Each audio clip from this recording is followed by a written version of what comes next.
गुरुनाथ भगवान की जय। दशम स्कंद चल रहा है और परमात्मा का नाना प्रकार के उनके चरित्र का श्रवण करते हुए हमारे जीवन में पावित्र्यता और परमात्मा की शरणागति प्राप्त करने का सबसे श्रेष्ठ, जिस तरह से गोपियों ने परमात्मा का आश्रय प्राप्त करते हुए शरणागति प्राप्त की, वही ईश्वरत्व को हम लोग एक साथ हम भी उनके आश्रय में प्राप्त हो। आज वही दशम स्कंद का श्रवण हम करने जा रहे हैं। उस पर आज सुखदेव जी महाराज कहते हैं कि अत्यंत व्याकुल होकर, जब कल हमने सुना था कि दोनों यमल अर्जुन वृक्ष गिर गए, तो माँ यशोदा, नंद बाबा, सब लोग बड़े अत्यंत व्याकुल होकर कृष्ण को उखल से बांध दिया था। एकाएक घबरा कर हाँ कृष्ण मोहन प्यारे कहकर चिल्ला चिल्ला कर रोने लगी। यशोदा की चिल्लाहट सुनकर नंदादिक समस्त गोप कहने लगे कि ये कोई वज्र गिरा अथवा कोई नया उत्पात हुआ। इस भय से भयादिक सब गोप वहाँ आए, वहाँ वृक्ष गिरे थे। देखा तो पृथ्वी पर यमला अर्जुन वृक्ष उखड़े हुए पड़े थे। गिरने का कारण विद्यमान है, परंतु गोपों के मन में बड़ा भ्रम हुआ कि आंधी भी नहीं आई, ब्रज भी नहीं टूटा, फिर भी ये वृक्ष आपस में कैसे उखड़ पड़े। रस्सी से बंधे बालक श्री कृष्ण को उखल खींचते देखा तो ब्रजवासियों ने न जाना परस्पर कहने लगे कि ये राक्षस का काम है, कहाँ से ये आश्चर्य रूप उत्पात हुआ। ऐसा है कि ब्रजवासी डरने लगे। वहाँ छोटे छोटे बालक खेल रहे थे। उन्होंने कहा कि कृष्ण उखल को खींचते हुए वृक्ष के बीच में चला गया। जब ये उखल तिरछा होकर इन दोनों वृक्ष के बीच में अड़ गया, तब इनको झटका मारकर खींचा, इसके यही दोनों वृक्ष गिर पड़े। इनमें दिव्य रूप दो पुरुष निकले और वो हमने भी देखा। बालकों की बात ब्रजवासियों को विश्वास न माना। परस्पर कहने लगे कि बालक ने इतने बड़े वृक्षों को कैसे उखाड़ डाला। और कोई ब्रजवासी कहने लगे कि इस बालक ने जन्म से ही अद्भुत चरित्र किए हैं। जब बहुत सी छोटा था तो पुतना को मारा, तृणावत को मारा, गाड़ा पटक दिया, फिर ये दो वृक्ष उखाड़ डाले, तो क्या अचंभा है। उखल को उदर में बंधा देखकर नंदराय जी बोले कि तुझको उखल से किसने बांधा। तब श्याम सुंदर ने कहा कि मेरी प्यारी मैया ने। कृष्ण के तुतलाते वो अधूर वचन सुनकर नंदराय से उखल से खोला, हृदय से लगा लिया और हंसकर बोले कि ये चल बेटा, तेरी मैया को मारेंगे। कृष्ण बोले कि पिताजी, मेरी माता से कुछ मत कहना, क्योंकि उसका दोष नहीं है, सब अपराध मेरा ही है। सब गोपियाँ बोली कि हे मनमोहन प्यारे, हम तो ताली बजाते हैं और तुम नाचते हो, हम तुमको बहुत सा माखन खिलाएंगे। ये सुनकर श्री कृष्ण भगवान कभी बालक की नहीं नाचते हैं, कभी भोले बनकर गाते हैं। जैसे काठ की पुतली बाजीगर के हाथ में होती है, जिधर को फेरता है उधर को फिरती है, ऐसे गोपियों के प्रेम वश में परब्रह्म परमेश्वर को हो रहे थे। कभी यशोदा कहती है कि बेटा पी लो, आओ। कभी कहती है कि बाबा की खड़ाऊ ले आओ, तुरंत ही पीछे ले आते हैं और तुरंत ही खड़ाऊ ले आते हैं। तब कोई वस्तु नहीं उठती, तब माता पुकारते। इस प्रकार ब्रजवासियों को लीला द्वारा आनंद देते हैं। संसार में पंडित लोगों को दिखाने को मैं इस प्रकार भक्त लोगों के वश में हूँ, जैसे नचाते वैसे नाचता हूँ। इस प्रकार बाल लीला करके ब्रजवासी योगा प्रसन्न करते हैं और ब्रजवासी आनंदित होते हैं। एक समय फल लो फल, ऐसा मालिनी का शब्द सुनकर संपूर्ण फलों को देने वाले श्री कृष्ण भगवान धान्य लेकर फल देने को चले। मालिनी के उस धान्य डाल देने के उपरांत मनमोहन प्यारे की परम प्यारी छवि देख उनके दोनों हाथ फलों से भर दिए। तब रज रत्न ने उनकी दलिया रत्नों से भर दी। यमला अर्जुन वृक्षों के उखाड़ने वाले कृष्ण यमुना के तीर पर बालकों के संग बलभद्र सहित खेल रहे थे। उनको रोहिणी ने पुकारा। दोनों भाई खेलने में ऐसे मग्न हो रहे थे, रोहिणी को बुलाने से भी न आए। तब पुत्र से प्रेम करने वाली यशोदा जी को रोहिणी ने बुलाने के लिए भेजा। बालकों के संग श्री कृष्ण बलदेव के खेलते जब बहुत दिन चढ़ गए तब यशोदा के पुत्र के स्नेह के कारण स्तनों में से दूध टपकने लगा।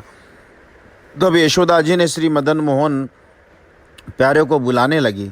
हे कृष्ण कमल दल लोचन, हे पुत्र स्तनपान कर ले, तू खेलते खेलते थक गया होगा। हे तात तुझको भूख लगी होगी, अब खेलने को रहने दे, संध्या को फिर खेलना। हे राम, हे मोहन, हे नंदलाल, हे कुलभूषण, शीघ्र छोटे छोटे भाइयों के अपने साथ लेकर घर को जाओ। प्रातः काल ही कलेव करके गया है, अब आकर भोजन कर लो। ऐसा खेलने के मत वाले ब्रजनाथ तुझ बिना भोजन करने को ही बैठे थे, तेरे आने की बाट देख रहे थे। तुझको बूढ़े बाबा की दया नहीं आती, तू आकर हमको प्रसन्न कर। इस बात को सुनकर कृष्ण आए तब बालक बोले कि जैसे तैसे करके तो खेल जमा है, अब कृष्ण जाते हैं तब इसको कभी नहीं अपने साथ खेलने देंगे। ये बात सुनकर कृष्ण फिर खेलने लगे। तब यशोदा बोली कि अरे बाल को तुम्हारे घर वाले है, घर बार है ही नहीं क्या, क्योंकि अपने घरों को जाओ। हे पुत्र तुम्हारा शरीर धूलि में सन रहा है, अब तुम चलकर स्नान करो, आज तुम्हारा जन्म नक्षत्र है। इससे पहले स्नान करके ब्राह्मणों की अच्छे अच्छे दूध देने वाली गाय दान कर दो। जब मोहन प्यारे बुलाने से ना आए तब कहने लगी कि तेरी बराबर के बालकों को उनकी माताओं के उनको स्नान कराकर सुंदर सुंदर वस्त्र और आभूषण भी पहना दिए, लेकिन तू अपने सामने कैसा बुरा लगता है। इसे तू ही शीघ्र स्नान करके भोजन करके फिर मैं तुझे अच्छे अच्छे वस्त्र और गहने पहना दूंगी। नेत्रों में काजल लगाकर चंदन की ऐसी सुंदर खोर लगाऊंगी मानो तेरे मस्तक पर द्वितीयों का चंद्रमा उदय हुआ।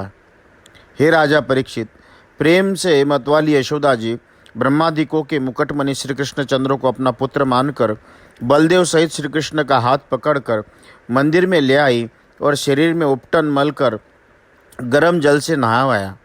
वस्त्र आभूषण पहना के अच्छी दूध की गाय मंगवा कर उनके हाथ से दान कराई। इस प्रकार का उत्सव किया। श्री सुखदेव जी बोले कि जब ब्रज में बड़े बड़े उत्पात होने लगे तब नंदादिक वृद्ध ब्रजवासियों ने विचार किया कि महावन को नित्य नए उत्पात होते, अब गोकुल के हित का कोई विचार करना चाहिए। उनमें जो ज्ञात अवस्था हुए अधिक देश काल तत्व जानने वाले बलभद्र और श्री कृष्णचंद्र से अति हित करने वाले उपनंद नाम गोप थे, वो बोले कि गोकुल के हित की इच्छा करके उपनंद कहने लगे कि हम यहाँ से हटकर और स्थान पर वास करेंगे, क्योंकि यहाँ बालकों को विघ्न करने वाले बहुत से उत्पात होते हैं। बालकों की घाती का पुतना राक्षसन के हाथ से जैसे तैसे ये बालक बचा और इस समय संकट इसके ऊपर गिर रहा, उस विपत्ति से भी भगवान की कृपा से बच गए। एक समय तृणावत बबूले का रूप धारण कर इस बालक को आकाश में उड़ाकर ले गया, वहाँ से उसमें शिला के ऊपर पटक दिया, वहाँ भी देवताओं के इनकी रक्षा की। यह बालक उखल में बंधा हुआ दोनों वृक्ष के बीच में फंस गया और मरने से बचा। वहाँ उस समय बालक को कोई नहीं था, तो भी इस बालक की परमात्मा ने रक्षा की। अब परमेश्वर कोई दूसरा उत्पात ब्रज में न खड़ा कर दे, इसके पहले ही बालक को यहाँ से लेकर अपने दूसरे ठोर कहीं चल बसे। पशुओं का हितकारी नए बाग बगीचे पुष्प वाटिका वाला श्री वृंदावन धाम वन है, वही अति उत्तम गोप गोपी गायों को रहने योग्य स्थान है। महापवित्र जहाँ गोवर्धन पर्वत है, यमुना जी का किनारा है, वहाँ तृण जल लता उत्तम सब प्रकार के वृक्ष है। उस वृंदावन का वास सदैव अच्छा है। आपकी इच्छा हो तो गाड़ियों के जोत और गायों को हाँक लो, अब विलंब करने का समय नहीं है। इस प्रकार उपनंद गोप ने नंद जी से कहा। उपनंद गोप ने वचन सुनकर सब वृद्ध जनों ने कहा, धन्य है, आपकी बुद्धि को आपसे बहुत अच्छा कहा है। हे ब्रजराज, उपनंद का कहना बहुत ठीक है, हमारी भी संपत्ति यही है, वृंदावन में वास कीजिए। नंद जी ने कहा कि हमारी भी यही इच्छा है, परंतु आपके कहने से पक्की बात हो गई। नंद जी बात सुन अपनी अपनी गाड़ियों जोत घर की सब सामग्री लाद कर चल दिए।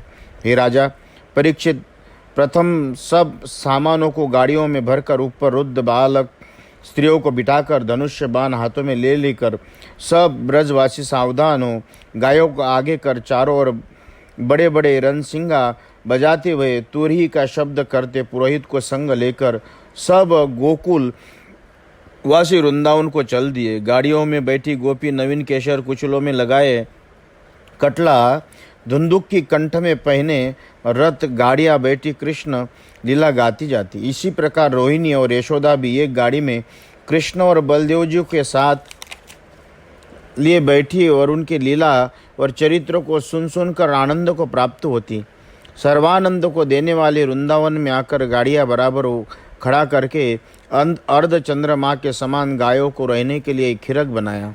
हे राजन, वृंदावन गोवर्धन यमुना जी का अत्यंत रमणीक तट देखकर श्री कृष्ण और बलराम बहुत प्रसन्न हुए। इस प्रकार बाल लीला और तोतली मधुर वाणी से ब्रजवासियों को आनंद होने लगे।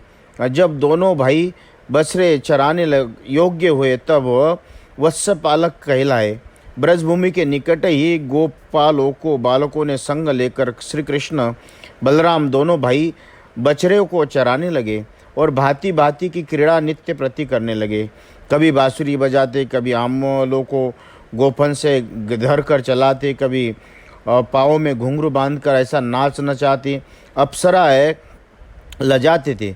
कभी परस्पर युद्ध करते थे, कभी कंबल उड़ाकर कृष्ण बलदेव दोनों भैया ग्वालों को बैल बनाते और उनके संग आप ही बैल बनकर उनमें गंभीर शब्द करते। कभी पक्षियों की बोल बोल कर कहते कि हम हंस है, कोई कहते हम मोर है। जैसे प्राकृत बालक खेल खेलते हैं वैसे ही दोनों भाई वन में जाकर नए नए खेल खेलते हैं। एक समय यमुना जी के तीर पर श्री कृष्ण और बलराम बछड़े चराने को गए। वहाँ कंस ने सुना कि नंदादि गोपाल छोड़कर वृंदावन में जा बसे। तब कंस ने अपने साथी वत्सासुर को बुलाकर विनयपूर्वक अपने दुख का सब वृत्तांत कहा। और भाई, नंद के पुत्र ने मुझको बड़ा दुख दे रखा है, कोई ऐसा उपाय करो जिससे वो बालक मारा जाए। कंस की बात सुनकर वत्सासुर बछड़े का रूप बनाकर वृंदावन गया और जो बछड़े कृष्ण और बलराम चराते थे उन्हीं बछड़ों में मिलाकर यही चराने लगा। उसका भयानक रूप देखकर सब बछड़े डरकर जहाँ तहाँ के भाग गए।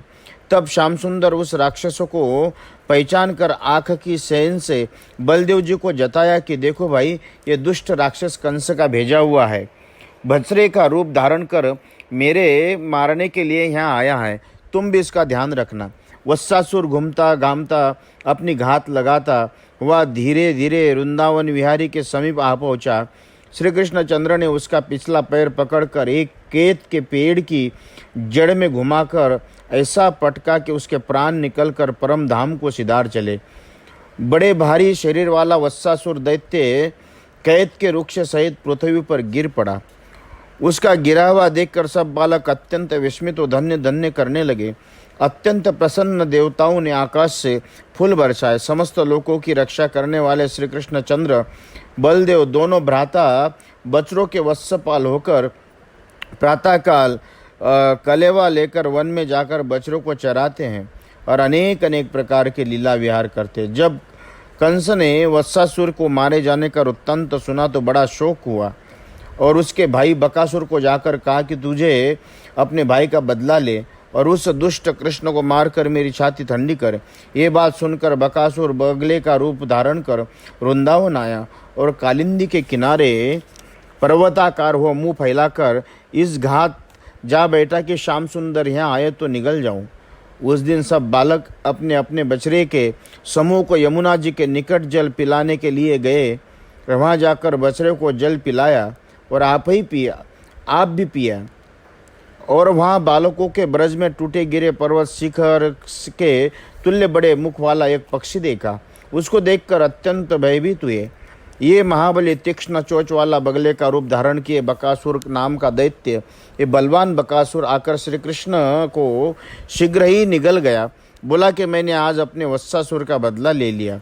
श्री कृष्ण को बकासुर नील गया। तब बलदेवादिक सब बालक बिना प्राणों की इंद्रियों के समान अचेत हो गए।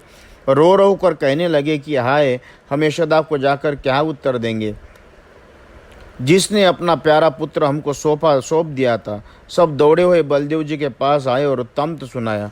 हमने बहु तेरा बरजा, बहुत श्याम सुंदर ने हमारा कहना एक न माना। अब एक हम क्या करें क्या न करें। बलदेव जी बोले, तुम घबराओ मत, उस दैत्य को मारकर मनमोहन प्यारे अभी आते हैं। उसी समय गाय के पालन करने वाले नंद के दुलारे, ग्वाल बालों के प्यारे, यशोदा के नेत्रों के तारे, जगत गुरु ब्रह्मा के पिता श्री कृष्ण जी अग्नि के अंगार के समान उसके तालू को जलाकर आरंभ किया। उस समय बकासुर ने श्री कृष्ण को तुरंत ही उगल दिया और उसके शरीर में कुछ भी कष्ट न हुआ। तब तो अत्यंत क्रोध करके फिर बकासुर ब्रज विहारी के ऊपर को धाया। सज्जनों के सहायक देवताओं को आनंददायक कृष्ण चंद्र यदुना एक कंस सब सका बकासुर का फिर आता देख दोनों हाथों से उसकी चोंच पकड़कर सब बालकों को देखते देखते ही तृण के समान चिरकर फेंक दिया। उस समय सुरपुर निवासी देवता बकासुर को मारने वाले श्री कृष्ण आनंद कंद के ऊपर नंदन वन के मालती के पुष्पों की वर्षा करके दुंदुभी और शंख बजाकर उसकी स्तुति की।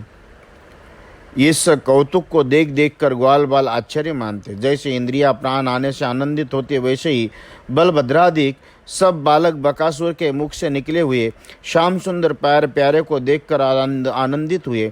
छाती से लगाकर सब बालक उनसे मिले और बच्चों को इकट्ठा करके बारंबार प्रशंसा करने लगे। ये सुनते ही गोप और गोपी बहुत संशय करने लगे और बड़े आदर सत्कार से श्री कृष्ण को देखने लगे, जैसे मृतक होकर घर आ जाता है। सब कुटुंबियों का चित्त उनको देखते देखते तृप्त नहीं हुआ। सब गोप कहने लगे कि इस बालक के ऊपर बड़ी विपत्तियां पड़ी, परंतु जो मारने को आया वो आप ही मारा गया। औरों का भय दिखाया।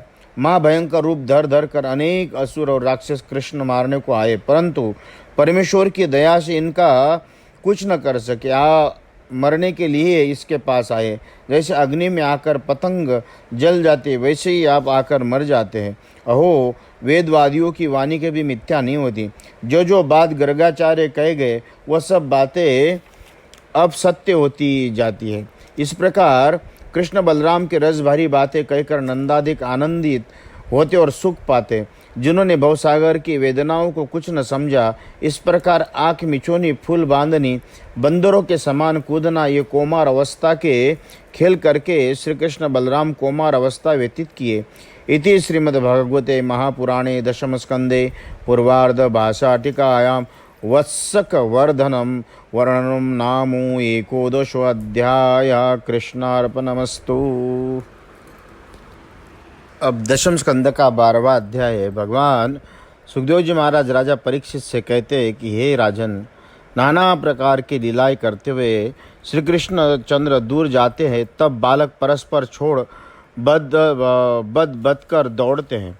कहते हैं कि पहले हम छुए, वो कहते कि पहले हम छुए। इस प्रकार श्री कृष्ण चंद्र को छूते थे, आनंदित होकर खेलते थे। कोई बालक बांसुरी बजाते थे, कोई श्रृंगी शब्द सुनते, कोई बालक भौरों के संग गाते और कोई कोकिला की वाणी में मिलाते, और कोई आकाश में उड़ते हुए पक्षियों को छाया के संग दौड़ते। कोई बालक हंसों के संग धीरे धीरे के चलते। कोई बालक बगलों की पति से पास चुपके जा बैठते, और कोई बालक मोरों के संग नाचते। कोई बालक बंदरों की पूंछ पकड़ कर खींचते थे। कोई पूंछ पकड़ते उनके संग कूदकर वृक्षों पर चढ़ जाते। कोई बालक अपने कान दबाकर आँख फैलाकर बंदरों के समूह खड़े हो घुड़की बताते हैं। कोई वृक्षों पर चढ़कर नीचे की कूदते हैं। कोई मेंढकों को संग फुफारते थे। जब पानी में डुबकी मारे तब आप ही अपने संग डुबकी गोता लगाते हैं। कोई बालक अपनी परछाई पानी में देखकर कृष्ण की हंसी करते। कोई बालक कुएं बावड़ी में अपने प्रतिध्वनियों को सुनकर गाली देते। इस तरह गोप बालक श्री कृष्ण चंद्र के साथ खेलते थे। ब्रह्म ज्ञानियों का ब्रह्म स्वरूप करके जानने में आते कि दास भाव के करने वाले भक्त जिसको परम दैवत रूप स्वामी जानते हैं और माया से मोहित हुए पुरुष उनको मनुष्य का बालक मानते हैं। जिनकी जैसी भावना उनको वैसे ही दिखाई देता। धन्य भाग्य है ग्वाल बालों को देखो। ब्रह्म ज्ञानियों को केवल भगवान का अनुभव ही होता, केवल भजन सर्वानंद। परंतु ग्वाल बालकों की ओर से देखिए, इन्होंने कैसे उग्र तप किए कि दिन रात भगवान वासुदेव जिनके संग आहार विहार करते देखो, यह सका भाव का प्रभाव है। योगी जनों को भी उनके जन्म महाकष्ट रहकर तप करने के लिए चरणाकर विंद की धूलि मिलती, अत्यंत दुर्लभ है। श्री कृष्ण चंद्र आनंद कंद स्वच्छंद विहारी वासुदेव भगवान जिनके सन्मुख प्रत्यक्ष विराजमान रहे, उन व्रजवासियों के भाग्य की कहाँ तक बड़ाई किया जाए। इन ग्वाल बालों की सुखपूर्वक लीलाओं को न सहन करके अघासुर नाम दैत्य उस वन में आया। अमृत पान करने वाले देवता भी जिन्हीं की इच्छा से नित्य प्रति जिनको मरने की राह देखते, वो असुर कंस का भेजा हुआ था। पुतना बकासुर, छोटा भ्राता कृष्णादि छोटे छोटे बालकों को देखकर मन में विचार करने लगा कि इसी कृष्ण ने मेरे भाई और बहनों को मारा। इन दोनों के बदले आज ग्वाल बाल बछड़े बलदेव समेत कृष्ण को मारूंगा और अपने भैया बहन जी के इस बालकों के संग तिलांजलि दूंगा। तब सब ब्रजवासी मृतक समान हो जाएंगे। प्राण गए पीछे देह का किया चिंता, क्योंकि प्राणधारी पुरुष के पुत्र ही जीवन मात्र। ऐसा विचार कर 4 कोस लंबा पर्वत के समान मोटा अजगर सांप का अद्भुत रूप धारण कर गुफा के सदृश मुख पसार कर बछड़े और बालकों को निगलने के लिए मार्ग में बैठ गया। नीचे का होठ तो पृथ्वी पर और ऊपर का होठ बादल तक फैलाकर रखा। पर्वत की गुफा के समान जिसको मुख पहाड़ के शिखर के सदृश, जिसकी दाढ़े गुड़ कंदरा के द्रव्य मुख में अंधकार, बड़े लंबे चौड़े मार्ग की नई, जिसकी जीभ कठोर पवन के समान, जिसका श्वास अग्नि के तुल्य जिसकी दृष्टि थी। सब बालक उस अजगर को देखकर वृंदावन के शोभा समझकर खेलते खेलते फूले हुए उस अजगर के मुख में लीला से ही उत्प्रेक्षा करने लगे और परस्पर कहते थे कि ओ मित्र, ये तो कहो कि ये जो हमारे सन्मुख दिखाई देता है कोई पक्षी या मनुष्य है, मानो हमारे निगलने के लिए सर्प के समान मुख पसरा है। सूर्य के किरणों को लाल बादल ऐसे दृष्टि आता है मानो उसका सर्प का ऊपर वाला होठ और सूर्य की परछाई सब पृथ्वी ऐसे लाल दिखाई देता, मानो सर्प के नीचे की दाढ़ी हो। इधर उधर पर्वत की कंदरासी माँ गंभीर अंधियारी, ऐसा जान पड़ता है मानो सर्प के मुख का अंत है। ऊंचे ऊंचे पर्वत शिखर के हम ऐसे दिखाई देते मानो साक्षात सर्प अजगर की दाढ़े। तुम ध्यान करके देखो, इस सर्प के मुख में जो हम घुस भी गए तो क्या इसको हम निगल जाएगा, और ये हमको निगल गया तो श्री कृष्ण इसको बकासुर की नाई क्षण भर में मार सकता है। वो इस प्रकार परस्पर कहते सुनते बकासुर के विध्वंस करने वाले श्री कृष्ण का सुंदर मुखारविंद देख हंसते हंसाते ताली बजाते सब ग्वाल बाल आगे को चले। ताली बजाने का कारण यही था कि सर्प होगा और तो सरक जाएगा और वृंदावन की अद्भुत शोभा होगी तो खेलेगा। श्री वृंदावन विहारी भक्त हितकारी विचार की वास्तव में तो यह सर्प ही है। सर्प का देह धारण किए हुए कोई दैत्य है और हमारे सारे बालकों को इसने वृंदावन की शोभा समझकर फिर सर्प का भी इस लक्षण वर्णन किए तो भी अजान और परस्पर भूलते बातें कर रहे थे। ऐसा समझ प्राणियों के हृदय में वास करने वाले भगवान उन भोले बालकों का वचन सुनकर जब तक उनको निषेध करना चाह, इसमें मत घुसो, इतने में वो सब बालक बछड़े समेत अघासुर दैत्य के मुख में घुस गए। परंतु अघासुर अपने मरे हुए भाइयों बहनों की सुधि करके उन बालकों को निगला नहीं, क्योंकि मन में विचार किया कि बकासुर का मारने वाला बाला मेरा वैरी है, कृष्ण तो अभी आया ही नहीं। सबके अभयदाता श्री कृष्णचंद्र भगवान अनाथ के समान ही बालकों को अपने हाथ से छूटे हुए जाने और अघासुर के घर में घुसे। उस देखकर दया से पीड़ित हुए आश्चर्य के कहने लगे कि दैव की कैसी अद्भुत लीला गति है। ये सब समय क्या उपाय करना चाहिए, ये दुष्ट तो मारा जाए और मेरे जीवन प्राण प्रिय ग्वाल बालों को बच जाए। ये दोनों बातें एक बार कैसे हो, ये विचार करके दोनों को जानकर संसार में दृष्टा भगवान ने अघासुर के मुख में प्रवेश किया। और क्योंकि मित्रता का ये धर्म नहीं है कि मित्र जो अघासुर के मुख में चले गए आप बाहर खड़े खड़े कौतुक देखे, ये नहीं, जो कुछ मित्रों की गति होगी वो हमारी भी होगी, ये समझ आप घुस गए। उस समय बादलों की ओट में देवता खड़े होकर हाहाकार करने लगे। नैऋत्य वंशी अघासुर के भाई बंधु कंसादिक राक्षसों को परमानंद हुआ। अविनाशी श्री कृष्ण भगवान देवताओं का हाहाकार शब्द सुनकर ग्वाल बाल बछड़े समेत कृष्ण को चूर्ण करने की इच्छा वाले इस अघासुर को कंठ में बढ़े, तब उस बड़े शरीर वाले राक्षस का बल घट गया। आंखें बाहर को निकल आई, इधर उधर छटपटने लगा, देह में श्वास रुक गई, बाहर निकलने को मार्ग नहीं मिला। पवन उसके ब्रह्मरंध्र को छेद के करके बाहर निकल गया। अघासुर के श्वास के संग ही प्राण बाहर निकल गए। अब सब बालक और बछड़े को देखकर अपनी संजीवनी दृष्टि से अमृत की दृष्टि करके जिला दिया। सबका साथ लेकर श्री मुकुंद भगवान अघासुर के मुख से बाहर निकले। उस दुष्ट अघासुर के देह से बड़ी अद्भुत ज्योति निकलकर अपने तेज में दसों दिशाओं को प्रकाशित करके आकाश में स्थित हो श्री कृष्ण चंद्र के बाहर निकलने का पथ जोतता रहा। जब श्री कृष्ण उसके मुख के बाहर निकले, तब सब देवताओं को देखते ही देखते श्री कृष्ण के शरीर में प्रविष्ट हो गई। उस समय देवताओं ने प्रसन्न होकर आकाश से फूल वर्षा कर श्री कृष्ण की पूजा की। अप्सराओं ने नृत्य किया, गंधर्व गाने लगे, बजाने लगे, ब्राह्मण जय जय शब्द करके स्तुति करने लगे। ये अद्भुत स्तोत्र, गीत, वाद्य आदि अनेक उत्सव मंगल शब्दों को सुनकर ब्रह्मा जी ब्रह्मलोक से शीघ्र ही चले आए और श्री कृष्ण महिमा देखकर आश्चर्यमय हुआ। श्री सुखदेव जी बोले कि यह परीक्षित, ये उस अजगर का सूखा हुआ अद्भुत खकोड़ल वृंदावन में बहुत दिन तक ब्रजवासियों के बालकों को खेलने के लिए गुफा सी हो गई।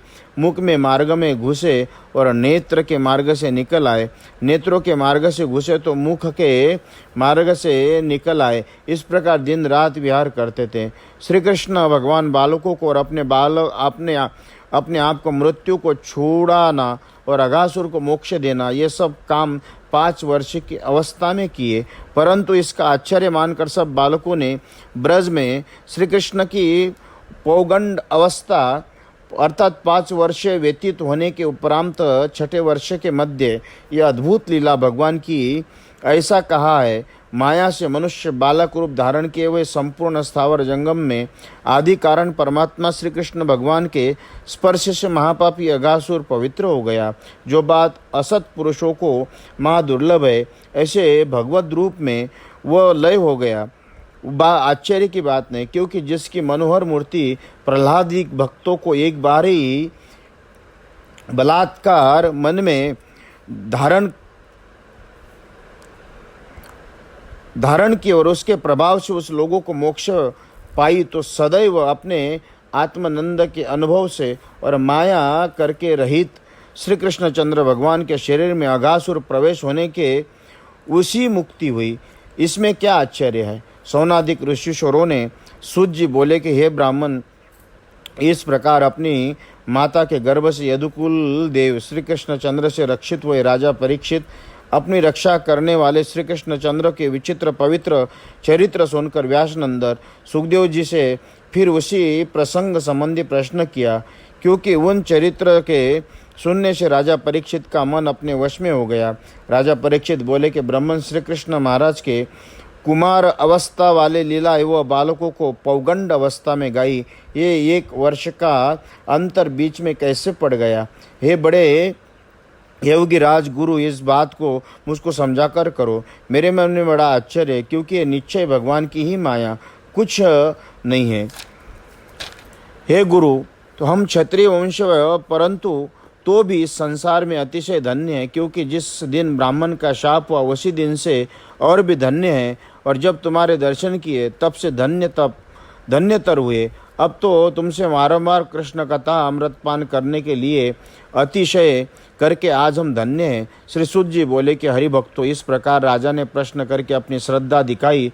दूसरे हरि का स्मरण करते ही वह श्री सुखदेव जी की समस्त इंद्रिया नारायण में लय हो गई। फिर व्यास नंदन सुखदेव जी बड़े कष्ट से फिर नेत्र खोलकर भक्तों में श्रेष्ठ राजा परीक्षित से कहा, इति श्रीमद्भागवते महापुराणे दशम स्कंदे पूर्वार्ध भाषाटिकायाम् अघासुरवध निरूपणं नाम 12 अध्याय।